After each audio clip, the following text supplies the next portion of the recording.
It's Happy Hump Day. Anywho, Jawan, as you know. So here's something that randomly popped into my head. I was talking to one of my friends a while back, and he's old Marine and cool guy, and he's like very one of the sweetest guys I met ever. So nice, married, awesome wife, and he was telling me how like he was like, let me ask you a question. He was like, do I come off gay?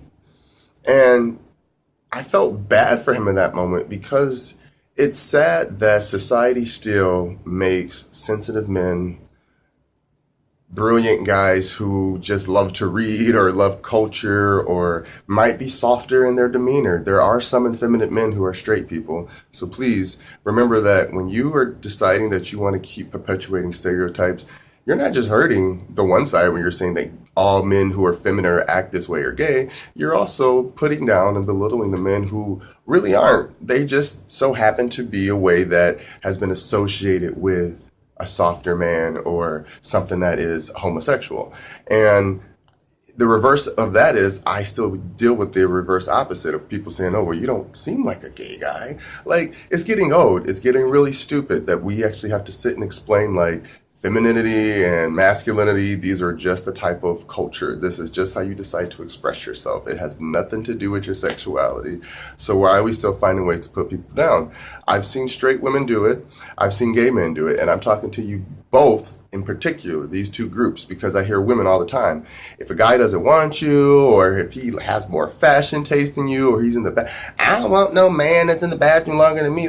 Okay, maybe you should appreciate that this nigga is washing his balls and shit and has like an actual hygiene routine versus this nasty one who don't ever clip his nails. They longer than yours, and you like, yeah, that's my man, that's my boo with his ashy self. Come on, that's not cute. Like, get it together. You want someone who takes care of themselves just as much as you would for yourself. And if the reflection of you is not that of the person who likes to care for themselves, then guess what, baby? You just as nasty as the nasty man you want to be with. So stop putting down these men who want to take care of themselves, who want to put themselves on a healthy pedestal. Not want to say, oh, I'm so egotistical that I'm into myself. That you want someone who actually cares about things. Because guess what? The way he cares about you, if he's a good man, he will care about himself, you, and the family that you might have one day. He's going to teach how you're supposed to take care of your health and your body and certain things. Not to a vanity aspect, but I guess what, everyone, this is one body that we have and it will perish and it will be soil. So you're supposed to appreciate the body that you've been given and the vessel that you get to use, because without this, you get to just be a vegetable and lay there on the ground and not move. So it's that moment of understanding that anytime something that women do, that men do, or men do that women do, that doesn't change a sexuality. It doesn't change that perpetuation. Now, when I said I was talking about gay men as well, they do the same thing. You have a straight guy, you're having your, and I always see it. Gay men love to do it. And I admit I used to do it too. And there's still moments because, you're with your friends, you joke. But it's that moment of realizing this joking is not helping them either. Where you see a straight man and yeah, you might think he's a fine and you want him and he's hanging around gay guys all the time and everybody's like, he's gay, he has to be gay, he's always with gay men. Maybe he just enjoys the company of gay men. No, just the same as a straight girl can enjoy the company of straight men or lesbians or whatever. Whoever we choose to be around, who our friends are, does not dictate who I am. It just means that we express either the same type of love for something, either for music, for the clothes we wear, for the hobbies we have. It's just that moment of sharing. So again, that's just a piece of me, not the whole part of me. We need to start disassembling and reassembling ourselves in the way we think.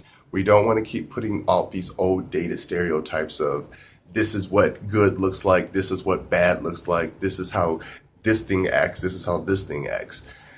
As long as you love, you're polite, you're kind, you're respectful, you do your job, you get up every morning and you smile at people, you acknowledge others, you see animals and everything. You acknowledge everything and you appreciate everything.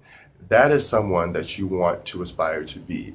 And at the end of the day, any man who can step up and take on those characteristics and responsibilities, that is the type of person that you want to be a father. That is who you want to be the head of your household. When they say head of household, they don't mean, oh, the woman is beneath you. No, it is that patriarchal thing where there's a matriarch and a patriarch of each family. They pass away and they pass away. And if there was offspring, then they're the next generation. And it continues on and so forth. Somebody has to be the person that the rest of that generation looks up to for its strength and its common sense and its intelligence.